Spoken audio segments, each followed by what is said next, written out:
Hello and welcome to Registered, the new podcast of the Catholic Register, where we'll be taking a look at the stories that have graced all our platforms over the past week. I'm Mickey Conlon, editor of the Register, along with my co-host, reporter Luke Mandato.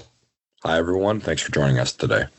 And joining us today for this, our historic first show here, is the Register's man in the West, Quinton and Amundson, coming to you from beautiful downtown Calgary, Alberta.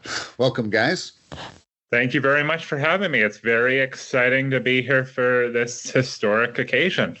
Well, yes, it certainly is, because this new venture from the Catholic Register, 132 years in the making. Could you imagine 132 years ago when the first edition of the Register was rolling off the presses? Do you think anyone could have imagined something like this happening somewhere down the line? It'd be just incredible to kind of go back there and tell them and just see what their facial, reactions would be and their shock. Because, of course, they would have never imagined that computers would have even been invented as well. So it would have been quite something to talk to the original crew back in 1893 to get their take about where we are right now in 2025. Well, we'd have had to hop on our horse and cart to ride down to go and have a word with them. So, we've come a long way. So, well, thank you guys for joining me here. And why don't we get right into it? The big news in the Register this week. The two of you were big on writing stories for this. We've got a few new saints coming. This Sunday will be canonized by Pope Leo in Rome. So we've been reporting an awful lot about both of these fellows over the years. They're different than most saints because they're a couple young guys. And of course, we're talking about Carlo Acutis and Pier Giorgio Frassati. So Quinton, why don't you give us, because you did the big story on Carlo Acutis, and I know you've done a number of stories on him in the past, from Tim Schmaltz's new artwork about the new saint. Tell us what you think of Carlo, and just what do you think he'll mean as a saint to the young people in the Catholic Church? This particular story, Mickey, was really special because I got to talk to a lady called Louise Normando, who has actually spent time in the household of Carlo's mother and father and some of the family friends. So she got a real intimate glimpse at what drove him. Of course, we know what appeals to the younger generation. He had such a mastery of the platforms. He created a website documenting the Eucharistic miracles all over the world, 130 of them. But I think what really is going to appeal to the young people who really value authenticity is the spirit that drove Carlo and what he did. He just had a tremendous consciousness, and he really saw the world with that childlike wonder that we are supposed to, as Jesus taught us in the Bible. He had such love in his heart and such a tremendous passion to convert the people in his midst to follow Christ. I think people are just going to really gravitate towards the spirit of what made him a saint. And I think during this moment where young people are searching, they want to have a life of purpose in this very confusing and kind of fractious world that we live in sometimes. A guy like Carlo is going to look really appealing for young people in the world today. Well, he's really, we talked about this in our pre-meeting about how the media has really latched onto him. And this is not just Catholic media like us. Here's a guy that is really going to be drawing people to the church. What do you think? Oh, absolutely. And we have an opportunity. You hear all sorts of great stories right now in 2025 about how there are more people that are being baptized. There are more people in the pews, and there are more people that are consuming content, podcasts, and he's just been such an ubiquitous presence because people are reading about the miracles that are attributed to him. And people are reading about how he has converted certain people from, Hinduism, like the one live-in caretaker who took care of him. He converted to Christianity because of the witness of Carlo. And I do believe that that's going to be, very appealing. And people just love those stories of transformation and, trying to turn your life around. And Carlo's going to be kind of a big lightning rod for people to be like, okay, well, this is how we could be effective evangelizers in the world. And no wonder people are really latching onto the guy. He, 15 years old, and he was really described as Thomas Aquinas in blue jeans. Like, who really gets to be described that way as a 15-year-old before his tragic passing? It's quite incredible. Yeah, absolutely, Quinton. And I think of going back to the media, we remember the film that I think came out this spring. It was slated for release this spring, at least. Roadmap to Reality. There was a movie dedicated to the life and mission of Carlo Acutis. And the biggest thing that stood out for me is when I spoke to, I believe it was Jim Wahlberg, who was on the production team for that film. He said he was completely unaware of Carlo's story until he had read about it, until he had seen it on the news, actually. So it does just go to show how far-reaching his mission is and how it touches people and inspires them to share it with others. So I think, especially for young people and even for people that aren't young, that maybe just haven't heard his story in full depth, to hear it, it's quite inspiring. Yeah, and we can't forget that I know Carlo is out of the saints that are being named this Sunday. He's the big guy, but we can't forget Pier Giorgio Frassati. So I know, Luke, you did our coverage on Frassati for this week's issue. Why don't you let us know a little bit about him? Absolutely. I was pretty unfamiliar with Frassati myself, but upon doing some research and reading about him and doing my due diligence that way, it kind of came to me that he almost sort of laid the foundation for what Carlo Acutis' mission was. Again, we're talking about two young Italian men, of course, Frassati a few decades before Carlos, but being able to sort of read and understand and just see the story of this young man who had such a passion and was on fire for social justice was something really particularly inspiring to me as a young adult. And that's sort of the sense that a lot of different people have had when reading about his story. So he was an Italian Catholic activist. He was also, of course, known as a very avid mountaineer and athlete. I think one of the most interesting things that I read is, apart from all his work with Society of St. Vincent de Paul and doing social work within his community, he was also, like Quinton had said about Carlos, just a very casual and laid-back young man who just had this passion for the faith inside of him.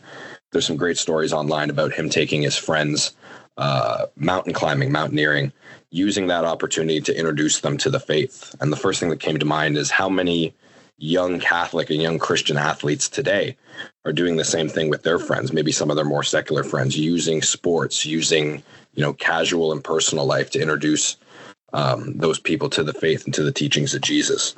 That was one of the biggest things for me, of course, like you said, kind of gets bogged down in terms of the canonization this weekend. Of course, Carlo's story is so incredible, but I highly recommend our listeners to go read the story of Frassati as well, from a couple decades before.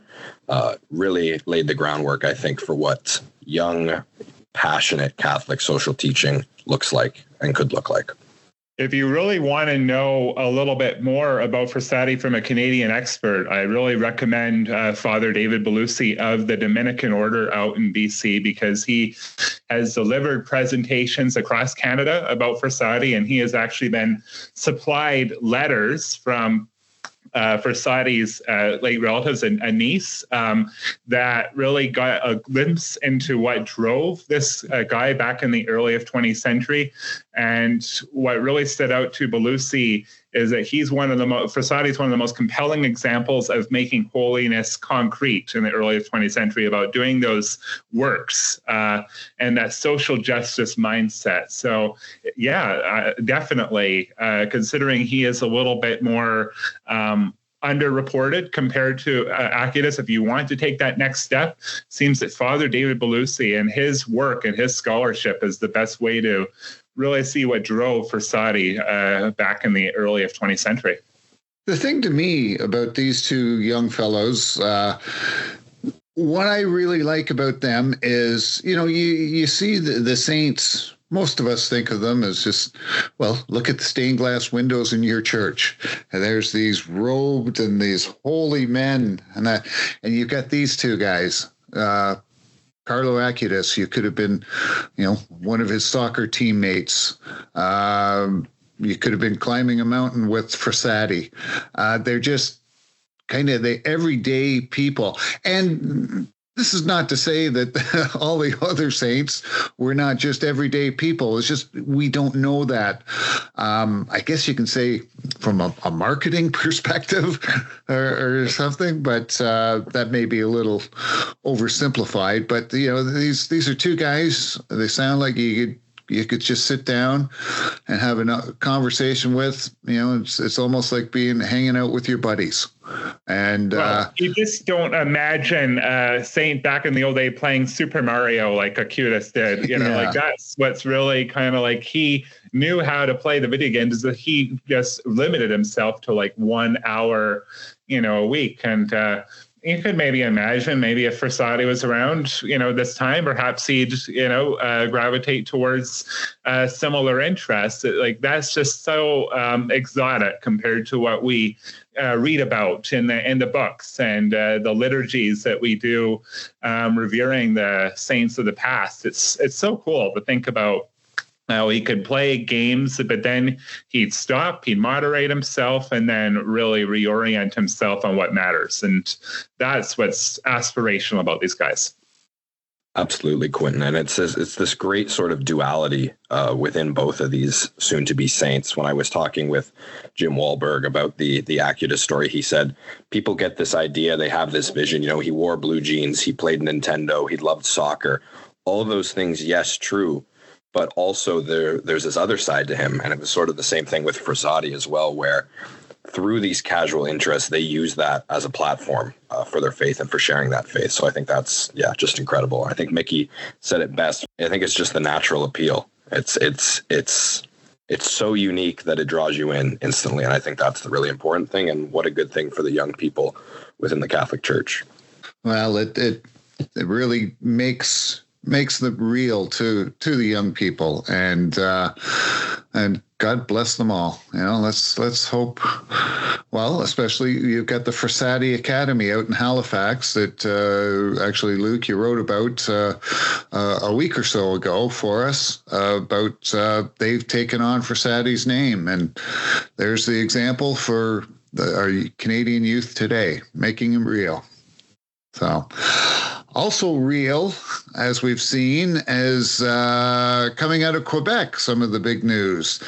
And we've got the CAQ under Premier François Legault, once again, after this was back in December, proposing a ban on public prayer.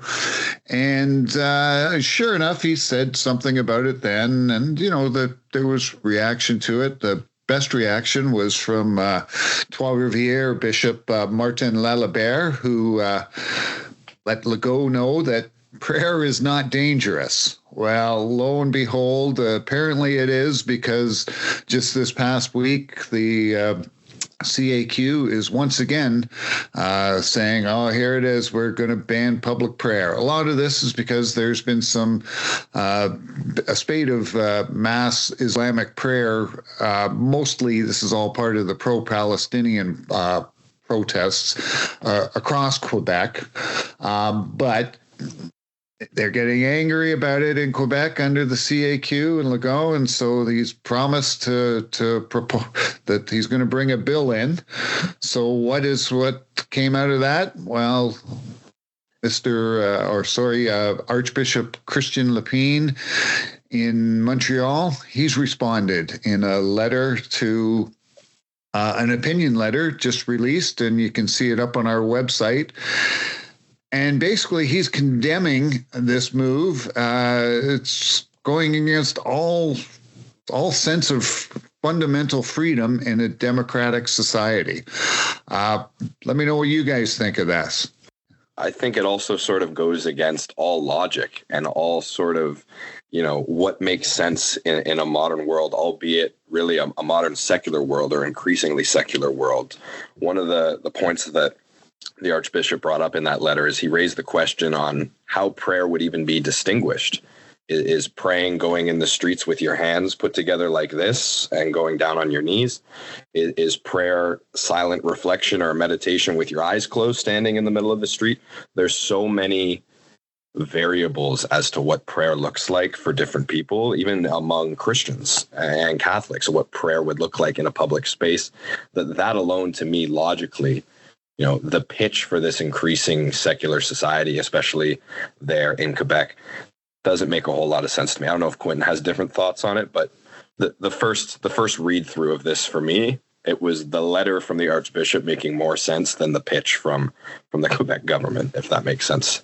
Absolutely. And I just like how Archbishop Lapine really puts people on notice very early on, just listening all the various ways that this freedom is enshrined. He refers to the Universal Declaration of Human Rights, the Quebec Charter of Human Rights and Freedoms, and the Canadian Charter of Rights and Freedoms. And it's just very clear. Here's the articulate case. It's this is all the ways that this freedom is protected. And I appreciate that he ends with just a very admirable, persuasive case as to prayer is what gives us the calm in this world. And it allows us to take this breath of peace when it seems like we're being rankled or driven to anxiety by what we're seeing around us. And I admire that the Quebec Life Coalition has come out in response by saying, well, we're just going to do a praying campaign in response to this legislation. So I think if prayer is being challenged, the response is to pray more. And, I hope for great fortune and miracles and outcomes to come out of this. And you'd like to think that freedom will hopefully be re-enshrined amidst this adversity. Well, the line that in Archbishop Lapine's letter that basically sums it up, I think, is at its core, to forbid public prayer would be somewhat like forbidding thought itself. And I don't know how much more simple you can put it. I'll leave it to the Archbishop. He's the one who said it, and I can't beat that. So, but you got to look at some of the things that are threatened. The Way of the Cross, which is an annual tradition, dating back, I'm going to go right 400 years ago, probably from the start of Quebec. Well, that's prayer. Is that no longer? And this is all Corpus Christi processions. That's prayer.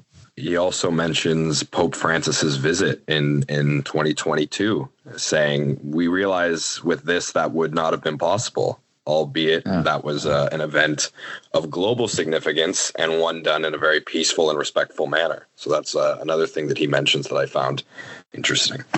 Yeah. Well, cancel culture, it's everywhere. And probably nowhere did we see it more in the past month than in that fellow, Sean Feucht. You all know who Sean Feucht is, don't you? Well, thanks well, you to do now. Coverage, yeah.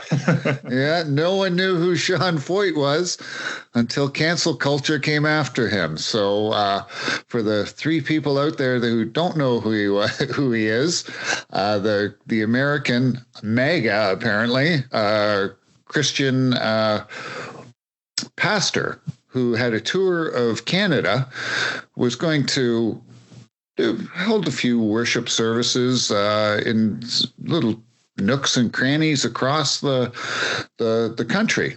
Well, could have all happened, and had his dozen or so people at his worship services, but CBC had to get hold of the MAGA angle of this fellow and got all the outrage industry going.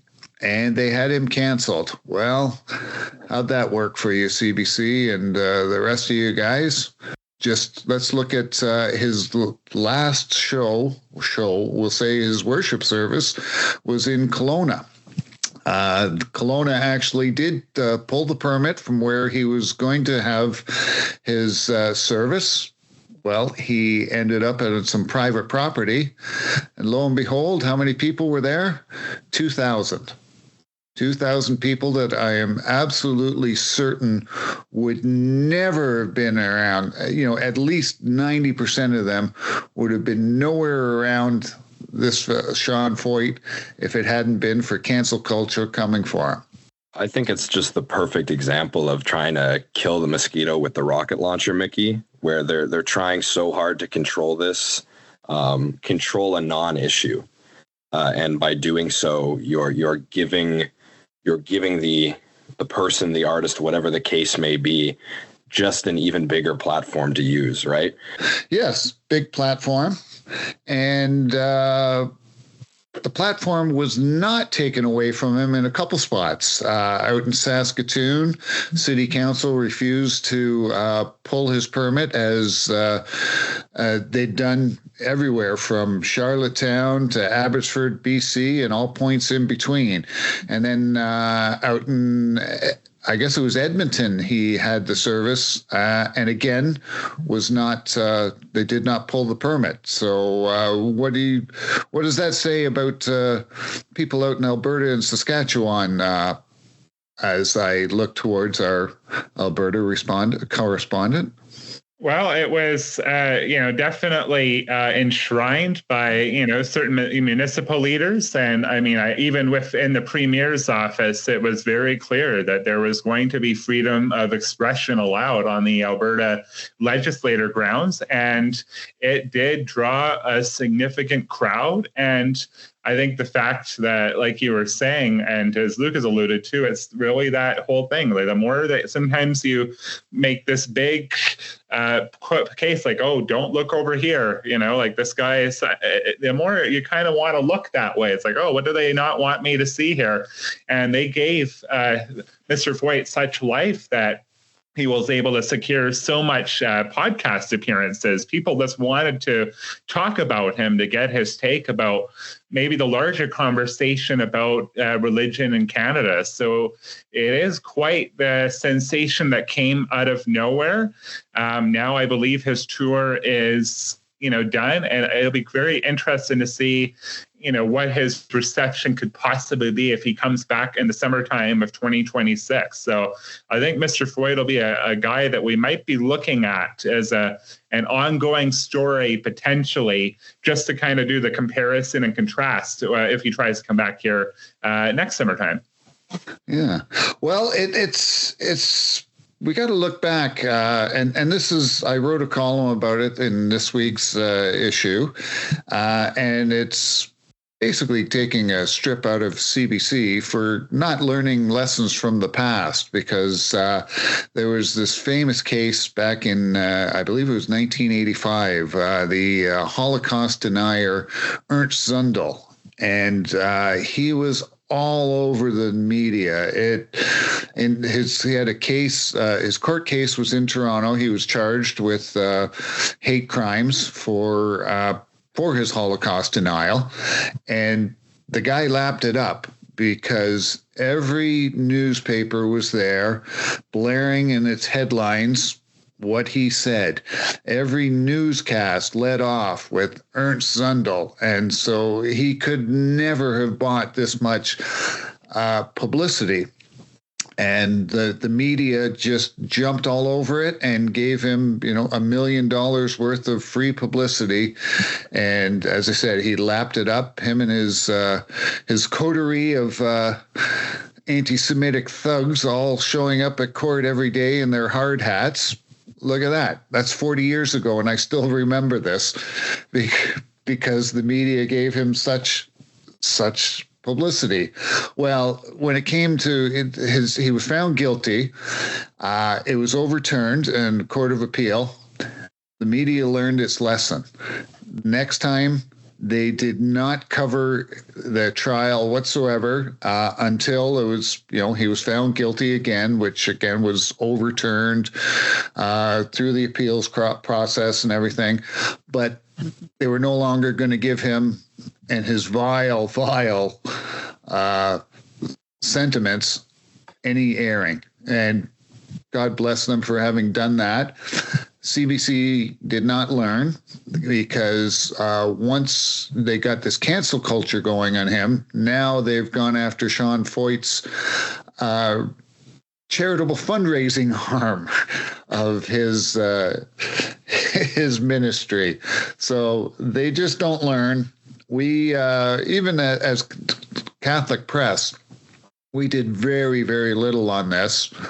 And other than one story, Quinton, you did probably first month or a month ago when he first came around, and then the column. So some of us we learned. Some of them, others just don't learn. It's sometimes better to observe, Mickey, and I think you hit the nail on the head. 10 years from now, Sean Feucht's going to be speaking in Waterloo or in Peterborough or somewhere, like you said, a nook and cranny here in Canada. And a bunch of people are going to go, wasn't that the guy that they tried to stop from speaking all those years ago? It's gonna stick with him forever now, and that might be to his benefit. So, well, when it comes to free speech, here on Registered, speech will always be free and available to you guys at catholicregister.org. So thank you, guys. I think that'll bring this first episode to a close. Thank you to Quinton and Luke for co-hosting this with me today. And we'd like to thank you for joining us, you listeners out there. Hopefully you'll join us next time for Registered. Meanwhile, for all your Catholic news, be sure to stay informed at catholicregister.org. Thanks very much, Mickey, and we'll see you next week.